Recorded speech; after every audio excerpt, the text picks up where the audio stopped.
Kembali ke Cali. Cali ini kan Anda punya pengalaman buruk selama menjadi mahasiswa karena sering ikut tawuran, pernah dibacok, ya, masuk penjara 6 kali, 1 salah tangkap.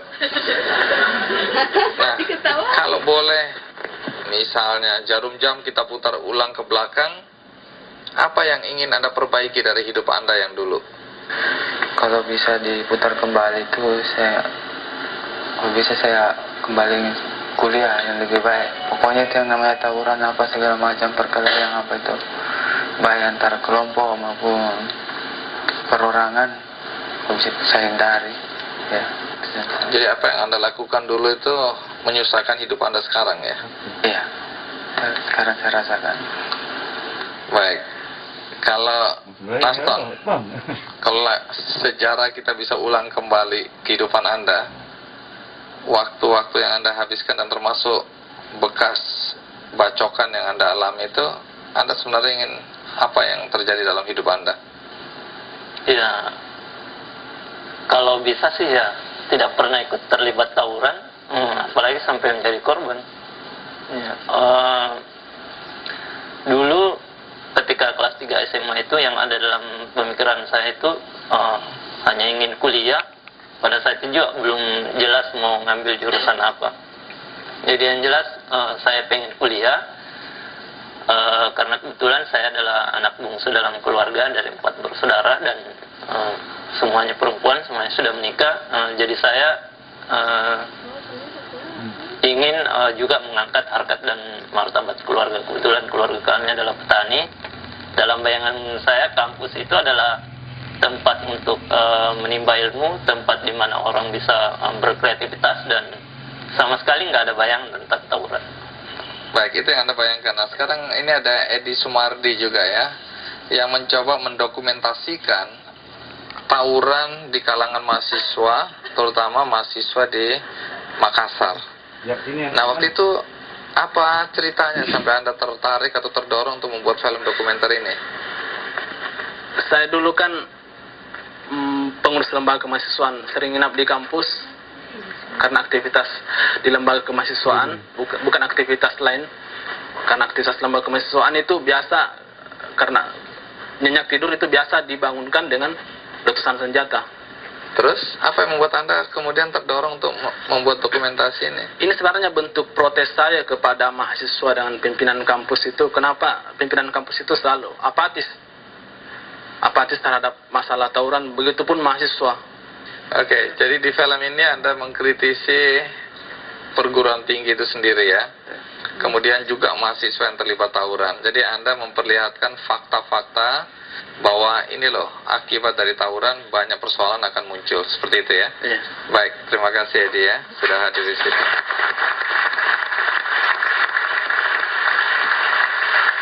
Kembali ke Dr. Winarini, saya ingin tahu apa langkah yang sebaiknya kita lakukan. Kita mulai dari mungkin orang tua atau keluarga. Apa yang sebaiknya dilakukan oleh orang tua atau keluarga untuk mencegah, setidak-tidaknya mencegah atau mengurangi kemungkinan anak-anak mereka terlibat dalam tawuran?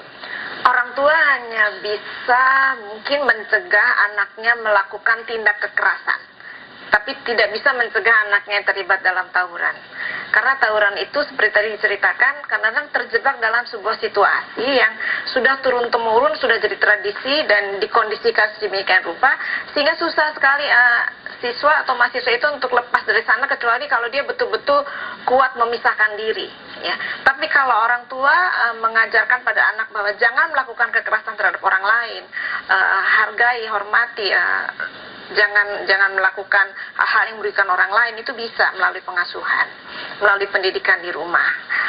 Jadi diperlukan sebetulnya kerjasama dari seluruh elemen masyarakat dan juga keinginan dari pemerintah untuk menangani masalah ini secara keseluruhan, karena ini menyangkut semua pihak. Apa waktu solusi yang ditawarkan?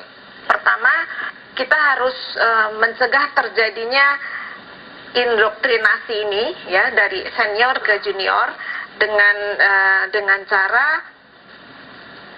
mengawasi waktu itu dengan kegiatan MOS, ya, masa orientasi sekolah, sehingga tidak ada kegiatan-kegiatan yang terlepas dari pengawasan guru. Kemudian di titik-titik rawan tawuran juga yang 250 titik rawan itu sebaiknya ditempatkan pihak-pihak yang bisa mengamankan. Kalau misalnya polisi tidak cukup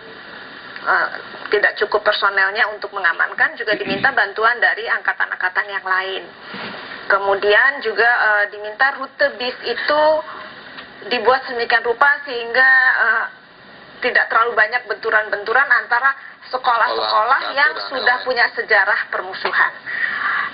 Kemudian juga kepada guru diberikan pelatihan-pelatihan untuk mengenali bagaimana konflik-konflik antar kelompok ini bisa berkembang, bisa terjadi, sehingga guru bisa mengerti bahwa sebetulnya bukan individunya yang ingin melakukan kekerasan, karena ini sudah merupakan perilaku kelompok yang turun-temurun, yang jadi tradisi yang diwariskan dari generasi ke generasi. Jadi semua pihak harus terlibat. Oke, terima kasih Bu Winarini. Baik, akhir acara ini kembali lagi, Naston, apa pesan Anda buat adik-adik Anda yang masih tawuran di luar sana? Ya, buat mereka yang masih tawuran, saya pikir yang terbaik adalah jangan menyia-nyiakan waktu, kemudian jangan mengecewakan harapan-harapan orang tua. Jangan sampai kita kehilangan waktu yang berharga ini. Hidup hanya sekali, jangan sampai kita kehilangan impian-impian kita hanya karena persoalan konyol, persoalan sepele, apalagi sampai mati konyol karena tawuran. Saya pikir itu sangat tidak masuk akal. Baik, terima kasih Naston, terima kasih sekali. Ya. Baik, di ujung acara ini seperti biasa saya akan membagikan satu buku judulnya Respect Yourself. Ini buku yang menarik sekali untuk Anda baca supaya nggak tawuran. Dan bagi Anda yang nggak tawuran, memang ini pasti memberikan inspirasi. Dan untuk itu saya akan bagi satu-satu untuk Anda semua yang ada di sini.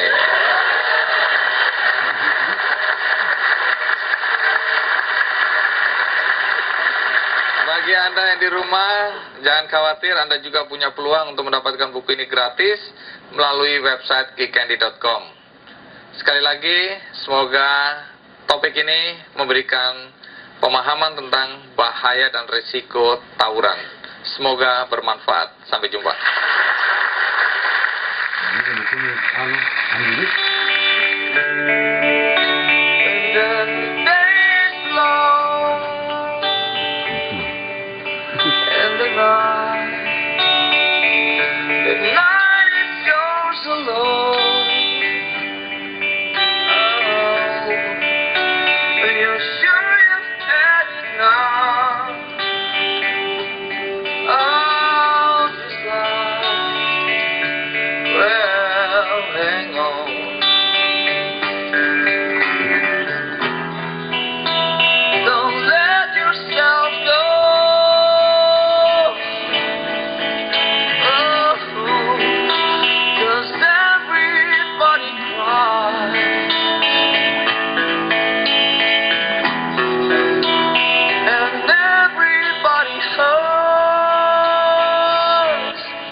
Sometimes everything is wrong. Now it's time to sing along. It's not alone.